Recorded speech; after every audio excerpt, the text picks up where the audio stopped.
KS family. আমি কবিতা আবার একটা নতুন ব্লগ নিয়ে তোমাদের সামনে চলে আসলাম।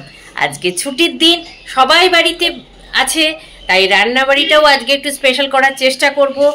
এখনো খাওয়া দাওয়া হয়নি, টিফিন করতে পারিনি, করে রেখে দিয়েছি টিফিনটা রেডি করে, এখনো কাউকে দিতে পারিনি। এই দেব, আমি মুখ টুক ধুয়ে ফ্রেশ হয়ে চলে আসলাম তোমাদের সামনে একটু কথা বলে, তারপরে সবার জন্য খাবারটা রেডি করব। দিয়া সকালবেলায় ঘুম থেকে উঠে পড়তে বসে গেছে, ওর অনলাইন ক্লাস চলছিল, সেটাও হয়ে গেছে। এবার ওকে খেতে দেবো, আমরাও সবাই একসাথে খাবো। চলো আজকে একটু টিফিনটা মানে অল্প বিস্তর করেছি, কি করেছি একবার তোমাদেরকে দেখিয়ে দিই।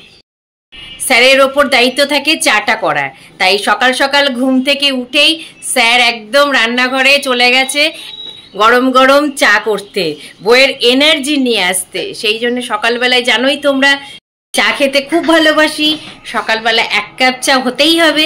সেই জন্য আজকে ছুটির দিনে স্যার বলল যে চলো আজকে চাটা আমিই করে দিই। সেই জন্য আজকে স্যারের হাতে গরম গরম চা খেয়ে আজকে দিনটা শুরু করব।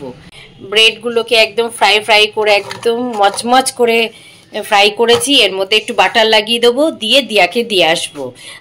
বেশি কিছু টিফিন করতে পারিনি, কারণ ঘুম থেকে উঠতে একটু দেরি হয়ে গেছিলো। এরকম সুযোগ তো সবসময় থাকে না, ছুটির দিন মানেই খুব পড়াশোনার চাপ থাকে, তোমরা জানোই।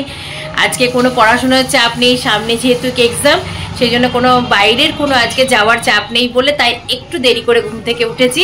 চলো এবার আস্তে আস্তে সব কাজ শুরু করি। দিয়া দাঁড়িয়ে আছি, দিয়াকেও টিফিনটা দিয়ে দিই, দিয়ে তারপরে আবার রান্নাবাড়ি শুরু হবে। দেখি আজকে কি রান্না করা যায়। স্যার বাজারে যাবে, তারপরে বাজার থেকে আসবে, তারপরে রান্নাবাড়ি হবে। দেখেছো বরের হাতে 1 কাপ চা সকালবেলায় ছুটির দিনে, আর এরকম গরম গরম ধোয়া ওঠা চা, বলো তো খেতে কার না ভালো লাগে? এরকম যদি প্রতিদিনটা হতো না খুব ভালো লাগতো। ঠিক আছে, যাক একদিনটা হয়েছে তো এটাই বেশ শান্তি। একবার খেয়ে বলি, রিভিউ দিই স্যারকে কিরকম করলো। স্যার চাটা ভালোই করে আমি জানি, তবুও একবার বলি, তাহলে একটু মনটা ভালো লাগবে। ওহ দারুণ করেছে স্যার, চাটা না খুব স্পেশাল বানিয়ে দেয় আমাকে, যখনই করে না খুব স্পেশাল ভালো বানাতে পারে। চলো একটু চা আর টিফিনটা করে নিই, স্যারকেও টিফিনটা দিয়ে আসি। এবার তারপরে তো বুঝতেই পারছো আজকে সারাদিনটা পুরো যুদ্ধের মধ্যে দিয়ে চলবে। যে এক সময় থাকে পড়াশোনার মধ্যে দিয়ে যুদ্ধ, আর এখন আজকে কাজের মধ্যে দিয়ে যুদ্ধ। যেহেতু সবার বাড়ি, আজকে রান্নাবাড়িটাও একটু স্পেশাল করার চেষ্টা করব। চলো সমস্ত কাজকর্ম সেরে চলে আসলাম। এই ঘর পরিষ্কার, যেমন বিছানা টিছানা পরিষ্কার করে নিলাম। দিয়া পড়তে বসেছিল ওই ঘরে, ওই ঘরটাও পরিষ্কার করে টোরে একেবারে এবার রান্নাঘরে চলে আসলাম। তার মধ্যে স্যারও বাজার থেকে চলে এসেছে। চলো আজকে দেখিয়ে দিই স্যার বাজার থেকে কি নিয়ে আসলো, আজকে কি রান্না হবে। স্যার বাজার থেকে মাটন নিয়ে চলে এসেছে, এবার হবে মাটনের ঝোল ভাত। কিচ্ছু রান্না করতে হবে না, বললো মাটনের ঝোল আর ভাত করো, তাহলেই হবে। আর একটু টমেটো চাটনি করতে বলেছে। মাটনটা ধুয়ে টুয়ে পরিষ্কার করে চলে আসলাম। বেশি কিছু রান্না করব না আজকে, মাংসের ঝোল আর টমেটোর চাটনি হবে। আর দেখি কি করা যায়, আর কিছু হবে না, এমনিতেই বেলা হয়ে গেছে। এবার বাজারগুলো সব গোছাবো। মাংসটা ধুয়ে পরিষ্কার টরিষ্কার করে একদম রেডি করে রেখে আসলাম। চল এবার রান্নাটা চাপাই, মশলা করতে হবে, এখনো মশলা টশলা কিছু করা হয়নি। দেখো লাল লাল করে আলুগুলো মোটামুটি ভাজা হয়ে গেছে, আর একটু ভাজলেই হয়ে যাবে। আলুও ভাজা মোটামুটি হয়ে গেছে, এবার মশলাগুলো কষাবো, ব্যাস। দেখো এবার মশলাগুলো দিয়ে এবার ভালো করে ভাজতেও দিয়ে দিয়েছি, মশলা ভাজাও শুরু হয়ে গেছে। ওইদিকে আর এক রাউন্ড চা সকাল থেকে একবার হলো, আর একবার শুরু হয়ে গেছে চা খাবো। আজকে স্যার আছে, সেই জন্য বাড়িতে আজকে 2-3বার চা হয়ে যাবে।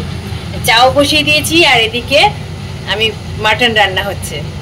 সব মশলা দিয়ে এবার রসুন আদা পেঁয়াজ জিরে ধনে গুঁড়ো লঙ্কার গুঁড়ো সব কিছু দিয়ে এবার ভালো করে কষাতে দিয়ে দিলাম। একটু কষুক, তারপরে নামিয়ে নিয়ে তারপরে প্রেসারে কুক করে দেবো। যে ভালো করে একদম লাল লাল করে কষাতে হবে। দেখো তেলটা মোটামুটি হয়ে এসেছে, কারণ তেল ছাড়তে শুরু করে দিয়েছে। দেখো এরকম তেল ছাড়তে শুরু করে দিয়েছে, রংটাও বেশ খাসা এসেছে। আর এই দেখো জল গরম বসিয়ে দিয়েছি, এখানে জলটাও গরম হয়ে গেছে। এবার এর মধ্যে দিয়ে দেবো, ব্যাস মোটামুটি। তারপরে প্রেসারে বসিয়ে দেবো, হয়ে যাবে। প্রেসারে 3টে সিটি দেবো। তাহলেই হয়ে যাবে। একটুখানি দেখি হাড়গুলো একটু শক্ত আছে, 3টে সিটি দিয়ে দিলেই হয়ে যাবে, রেডি। চলো এবার জল দিয়ে দিই। চাটনিটাও বসিয়ে দিয়েছি, মোটামুটি রান্না কমপ্লিট। এবার স্নান করতে যাব। পুজো করে চলে আসলাম, এবার সকলের জন্য খাবার রেডি করছি। যে খাবার বেড়ে দিয়েছি, এই যে আলু ভাজাটা করেছিলাম মাঝখানে, স্যার বললো একটু আলু ভাজা করো মচমচ করে, তাই সবারই জন্য আলু ভাজা করলাম। এটা দেখানো হয়নি, এত তাড়াহুড়োর মধ্যে সব রেডি করে এবার চলো সবাইকে খাবারটা বেড়ে দিই। চলো এবার খাবার দিয়ে আসি। গুড ইভিনিং ফ্রেন্ড, একদম রেডি হয়ে তোমাদের সামনে চলে আসলাম। চা খাওয়া হয়ে গেছে, তারপরে দিয়াকেও খেতে দিয়ে দিয়েছি। এবার বেরোচ্ছি, যাচ্ছি হচ্ছে গ্রেট ইস্টার্নে, কারণ ফ্রিজটা খুব ডিস্টার্ব করছে, কারণ মাঝে মাঝে ঠান্ডা হচ্ছে আবার হচ্ছে না। তাই ভাবলাম যে আগেও একবার সারিয়ে নিয়ে এসেছিলাম, টুকটাক মানে ভালো হয়নি, তাই ভাবলাম যে একবারে দেখেই আসি, একটা নতুন ছোট দেখে নিয়ে নিই। এখন আপাতত একটা ছোট দেখে নিয়ে নিই, তারপরে পরে দেখা যাবে। চলো যাই এখন গ্রেট ইস্টার্নে, একটা ফ্রিজটা দেখে আসি, দেখি কতটা কি পছন্দ হয়, না কোনটা পছন্দ হয়। চলো দেখাবো, তোমাদেরকেও দেখাবো কোন ফ্রিজটা নিলাম কি করলাম। চলো এখন যাই, আবার দেরি হয়ে যাবে, বন্ধ হয়ে যাবে, মোটামুটি 7টা বেজে গেছে, দেখতেও তো টাইম লাগবে বলো। চলো তাড়াতাড়ি বেরিয়ে পড়ি। গ্রেট ইস্টার্নেতে ঢুকে পড়লাম, কোনটা ছেড়ে কোনটা নেবো তো বুঝেই উঠতে পারছি না। তারপর চিন্তা করলাম না, পুরোনো ফ্রিজটাকে আর পাল্টাবো না, একবারে কিছুটা সারিয়ে নেবো, নিয়ে একেবারে নতুন ফ্ল্যাটের জন্য একটা ফ্রিজ বুক করেই চলে আসলাম। একটু একটু করে যখন আশাগুলো আমাদের পূর্ণ হতে থাকে না, খুব ভালো লাগে তখন। ফ্রিজটা বুক করা হয়ে গেল, এবার চলে আসলাম মার্কেটিং করতে। চলো একটু ঘুরে আসি, ছুটির দিন একটু ঘোরাঘুরি না করলেও ভালো লাগবে না। কিছু মেডিসিন আনার ছিল, নিলাম। এই বাজারে টুকটাক খাওয়া দাওয়া করলাম, কেনাকাটি করলাম, করতে করতে বাড়ি ফিরলাম। হয়ে গেল মোটামুটি, এবার বাজারে ঘুরতে বেরিয়ে পড়েছি। ফ্রিজ পছন্দ হয়ে গেছে, এবার বাজারে ঘুরতে বেরিয়েছি, এবার বাজারে টুকটাক কেনাকাটি করছি। এই যে সব নিয়েছি, নিয়ে এবার বাড়ির দিকে যাব। কোনটা নেবে? দেখো মাকা সন্দেশ আছে, তাহলে মাকা সন্দেশটা নিয়ে নাও, আর লাড্ডু নাও, ঠিক আছে? লাড্ডু কটা নাও? লাড্ডু 2টো বা 4টে নাও, আর মাকা সন্দেশ নাও। লাড্ডু ওপরে আছে, ওপরে লাড্ডু, হ্যাঁ ওই যে ওইখান থেকে লাড্ডু নাও আর মাকা সন্দেশ। বাজার ঘাট করে সমস্ত কিছু একদম সব মোটামুটি কমপ্লিট হয়ে গেছে। এবার গাড়িতে এসে বসে পড়লাম। রুটিটা অর্ডার দিয়ে দিয়েছি, বললো 5 মিনিটের মধ্যে হয়ে যাবে, আসুন। হয়ে গেছে মোটামুটি, আর 5 মিনিট পরে আসলেই হয়ে যাবে, তাই এই এসে বসলাম। এবার যেতে যেতেই হয়ে যাবে 5 মিনিট। রুটিও নিয়ে নেবো, বাড়িতে আর রুটি করতে হবে না আজকে। কি স্যার মালপোয়া খাচ্ছে, বাইরে মালপোয়া বিক্রি হচ্ছিল, মানে একদম গরম গরম ভাজছিল বলে খেতে খুব ইচ্ছা হলো, তাই দুজনের জন্য 2টো মালপোয়া নিলাম, নিয়ে এবার খেতে খেতে বাড়ি যাচ্ছি। চলো, দিয়ে আবার ফোন করেছিল যে মা কখন আসছো, এই চলো বেরিয়ে পড়ি। এবার রুটিটা নেবো, দিয়ে বাড়ি চলে যাবো। জাস্ট বাড়ি ঢুকে হাত পা ধুয়ে এবার সবাইকে খেতে দিয়ে দেবো। রাত 10টা বেজে গেছে। চলো রুটিটা নিয়ে আসলাম দোকান থেকে, দেখলে তো তখন অর্ডার দিয়েছিলাম, নিয়ে একেবারে চলে আসলাম গরম গরম রুটি। চলো আজকে খেতে টেতে দিয়ে দিই, সবাইকে দিয়ে দিচ্ছি।